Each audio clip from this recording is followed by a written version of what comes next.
Welcome back to Just Chattin', and this is the series of videos we do on Thursday and Sunday evenings just for our own entertainment.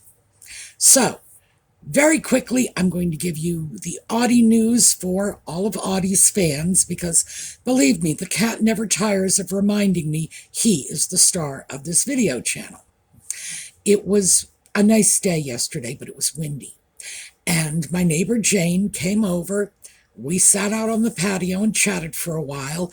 Audie realized we were having a party and he hadn't been invited. So he went over to the door and screamed. So I opened the door up, let him out. He was out with us for probably about 10 or 15 minutes having fun, jumping all over Jane and getting cuddle, which is something he loves to do. But a gust of wind came up suddenly and blew a small branch out of one of my trees. Well, he didn't take kindly to that. He stayed with us, very confused, for a few seconds, and then ran over to the door and just stood there screaming until I opened it up and let him back inside again. So even though he would like everyone to believe he is a big, fierce warrior cat, when it comes to a gust of wind, he is in fact a little scared fraidy cat, and that was the end of it. He had no more interest in being out in the wind. So, for those of you who think he's a tough guy, not even close. All right, so what we have coming up is a couple of rumors, and one of them I am hoping to peel apart for you so that we can beat this back into the ground and leave it there. The other one, just the opposite. I'm afraid I am going to have to add layers of even more confusion on this. So we'll get into it when we come back.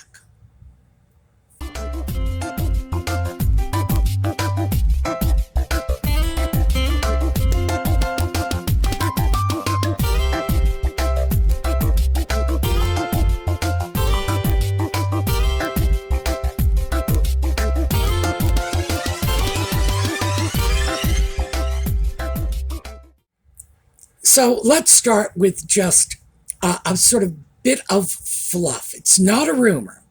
In fact, this is actuality. Donald Trump has said that if he were in the White House, the sock puppet would absolutely be deported if it could be determined that he lied on his visa application. So Trump has weighed in on it. And he has taken what I consider to be, and full disclosure, I'm not a Trump supporter. I never voted for the man, so no.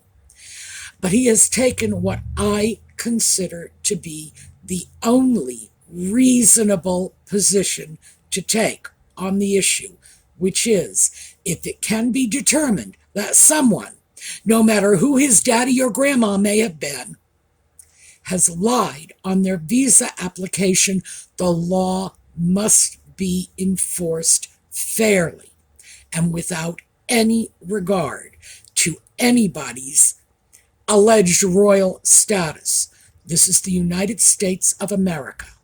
If we actually wanted a king, well, back in 1776, I suppose we would have acted a little differently now, wouldn't we?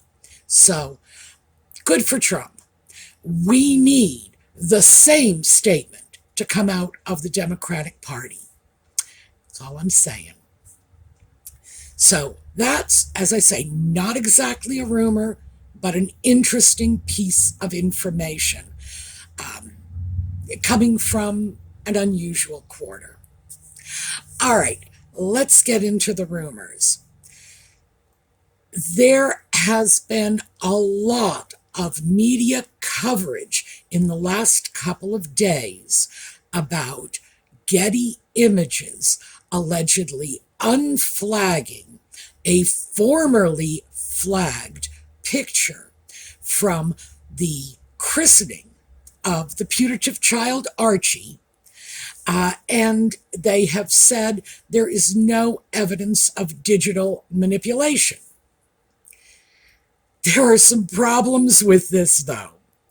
Now, I've got, as usual, the citations in the video notes, so you can go look up these articles yourself online. We do not have a clear sense of exactly which photograph they are talking about. The media seems to be widely assuming that it is this photo, this giant extended family christening photo. And this photo, frankly, has generated a lot of comment and speculation online from people who are saying, no, this has clearly been heavily manipulated. Now, the reason I mention that is I think this may be where the confusion, if in fact it really is confusion, has come from. But there are a couple of problems with this. One periodical, again, everything's in the video notes, one periodical showed this photograph instead. And this is just, again, from the christening with Nutmeg, the sock puppet, and the putative child in a picture by themselves. So that has shown up in one of the publications. Furthermore, we have yet another publication that says very clearly, and I'm going to show you the screenshots of the publication as I sort of close in on the quote in particular. And in this publication, you can see from right below the text, the upper portion of that photograph I just showed you from the extended family in the christening. And then we move in, and here's the text, and we move in further, and here's the close-up. The picture that was allegedly taken by Kate Middleton, Catherine, Princess of Wales. Well, that can't be this photograph. And we know this for a great many reasons, not the least of which is that Catherine herself is a central figure in the photograph. So, I'm just throwing that out to you. Do we even have an accurate understanding of which photograph they are talking about? And I would say, no. The New York Post is saying it is a photograph that was taken by Catherine. Therefore, it cannot be this extended family official photograph. Yet another publication has said, no, here's the photograph. This has all the earmarks of classic Sussex camp misinformation. And what I am speculating, pure speculation, mind you, is that what is behind all of this is capitalizing on the fact that Catherine was forced to admit she had digitally manipulated the photograph of her and her children, and obviously she did. I maintain and have maintained right along that this is not a big deal. We'll get back to that. So the Sussex camp is now saying, well, we need to capitalize on that by saying this highly controversial photograph has been proven to be not digitally manipulated. Well, first of all, I don't see that anybody has proven that any photograph has been digitally manipulated.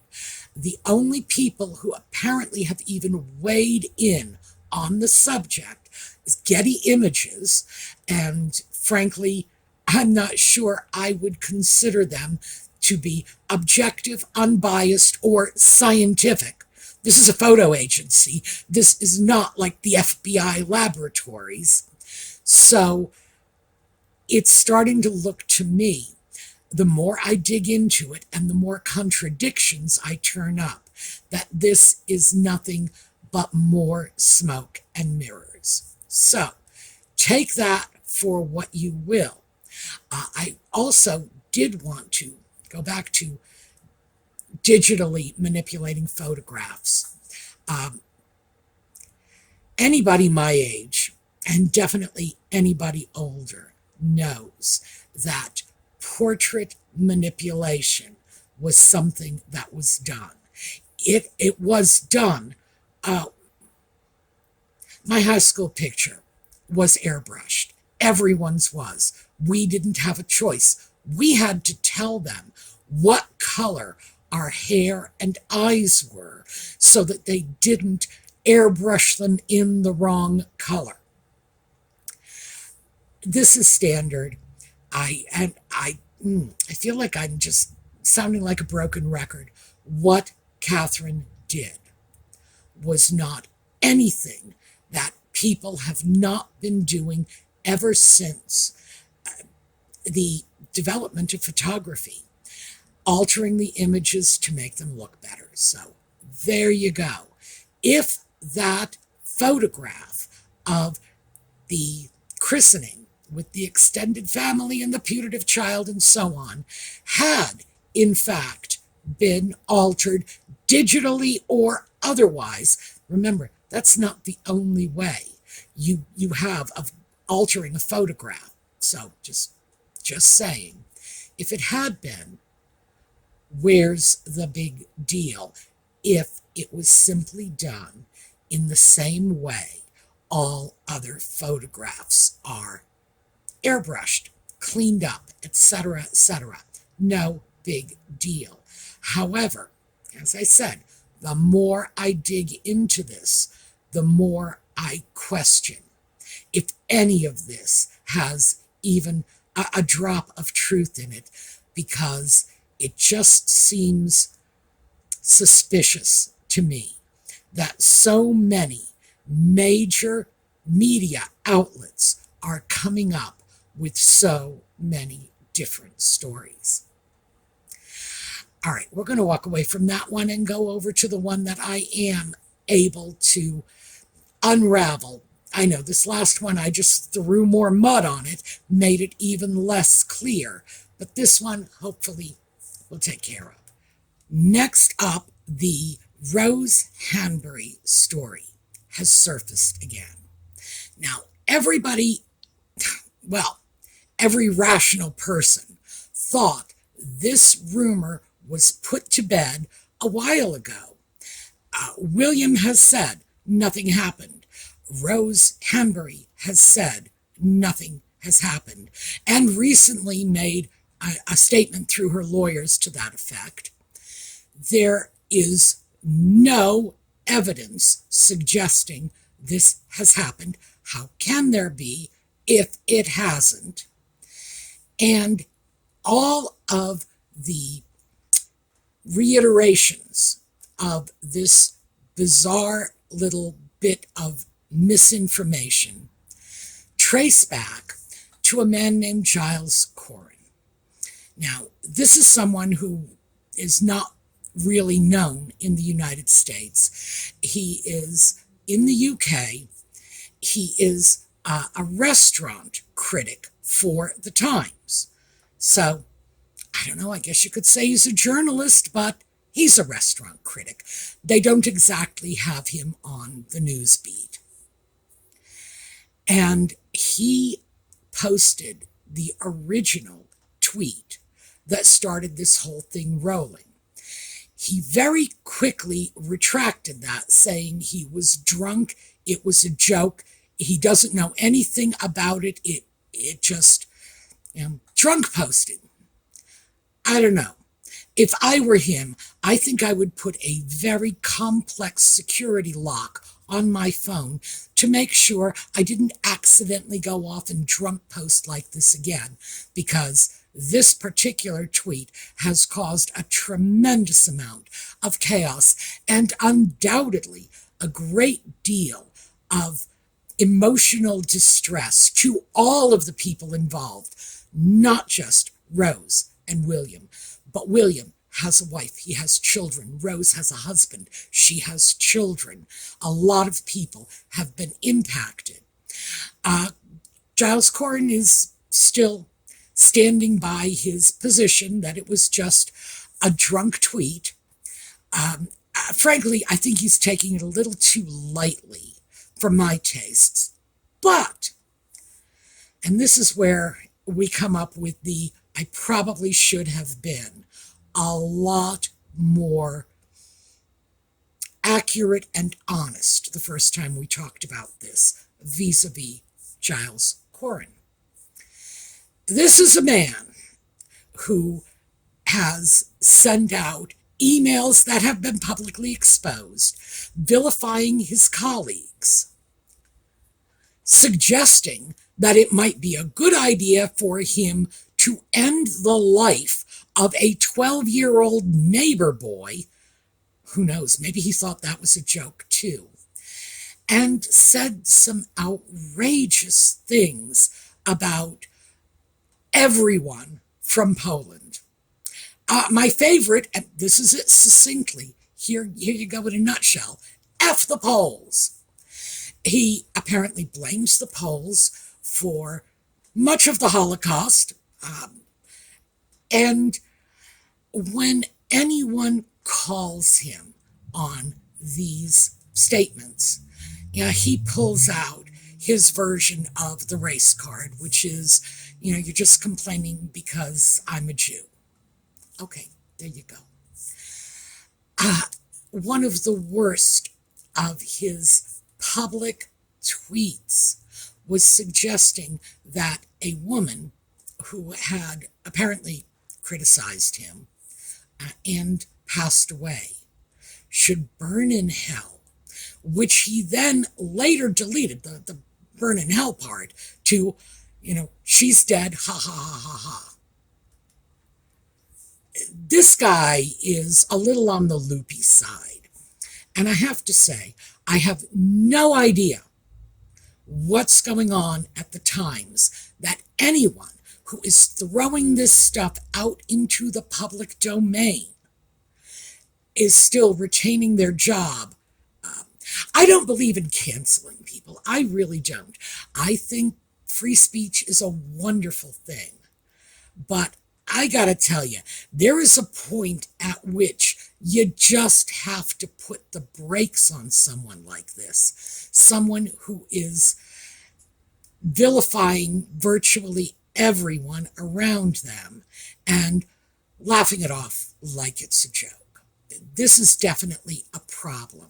What we are seeing now with the situation with William and Rose Hanbury and their non-affair that Giles Corrin admits he made up.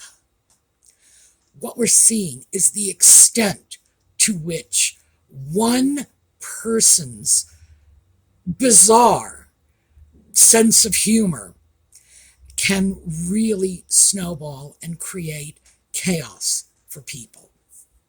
Now, the royal family doesn't sue for slander or libel very casually. I can assure Mr. Corrin that if he did the same thing in the United States, his lawyers would be busy for a very, very, very long time, because we can be pretty litigious about this sort of thing. This is nothing but insanity coming from a man. Now, I don't know this man personally, but I can tell you, I don't want to. All you have to do is just look at his track record in terms of making these insane, unsubstantiated complaints about everybody and anybody, and then just pulling back and hiding, saying, well, I'm Jewish, so you don't get to say anything because, if you don't like what I'm doing, it's all based on anti-Semitic feeling. Really? Oh yeah, but his misogyny, he did in fact call one woman a barren old hag.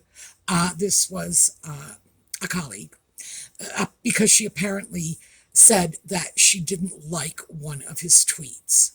Okay, so it's fine for him to do it, but anybody fights back, and he's right there, flapping the race card in their face.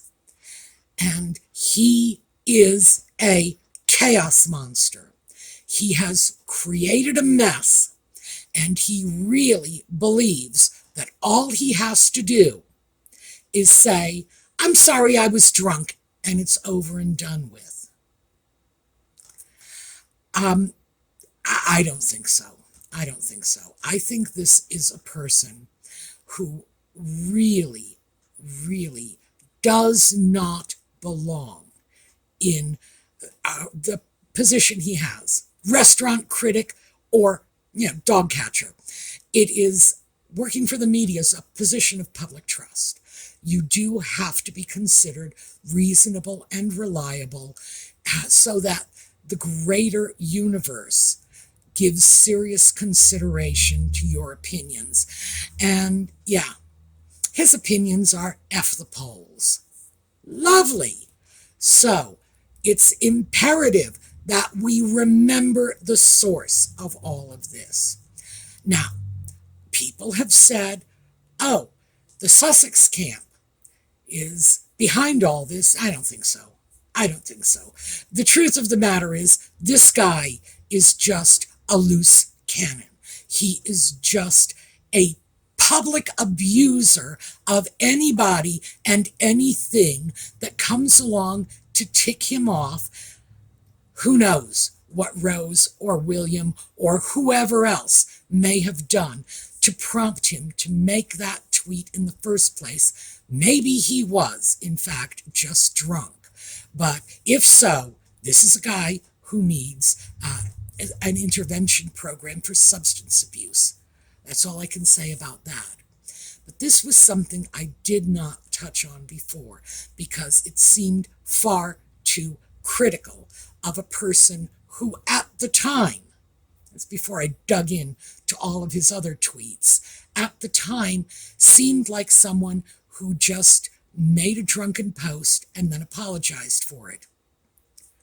Well, no, apparently this is just his usual life MO, just bumbling through the universe, insulting people, and creating chaos, and then sidestepping the consequences, and just saying, well, if you don't like what I'm doing, it's because I'm Jewish. Yeah, good try on that one. The fact is, this is nonsense, and no one in their right mind should give this man's opinions any credence whatsoever. And I can certainly tell you, if this guy said, "Don't eat at McDonald's, the food's lousy," I'd probably, that might be enough to get me to go to McDonald's and get one of their greasy burgers. The fact of the matter is, this is a person who is just reveling in the controversy and the personal publicity it generates for him. So we need to keep that in mind, especially as we're looking at this story resurfacing, because it will probably resurface again. Why? Because Giles Corrin is a chaos monster. So will it come back? Sure. He's enjoying this. All right, those were the things I wanted to touch on. Yes, Trump says he would enforce the immigration regulations if he were in office. I'm not even sure that was like a campaign promise, but it certainly does put pressure on the current Democratic administration to do likewise. Therefore, thanks to the Donald, I think that no matter what happens, this was probably a very positive statement to make, not just on the surface of it, but because of what it can do to pressure the current administration to do the right thing. 2, we have no idea what picture was flagged, got unflagged, if there were any consequences to the flagging in the first place, and at least 3 different versions of events have come out of this, including the rather absurd notion that the Princess of Wales was the photographer responsible for that large christening picture in which she was one of the people being photographed. So we really have to look at that and just ask ourselves, is this a story or is this just a lot of garble? Maybe a real story will come out of this in time, but at present, too confused and confusing to be taken seriously. And finally, we got to get rid of this Rose Hanbury and William and whatever story and accept the fact that it was originally generated by a guy who I'm sure you wouldn't want living next door to you, especially if you had a 12-year-old kid. All right, that's what I have for you today. We're going to take a look at a slideshow on the way out. And in the meanwhile, have a terrific day.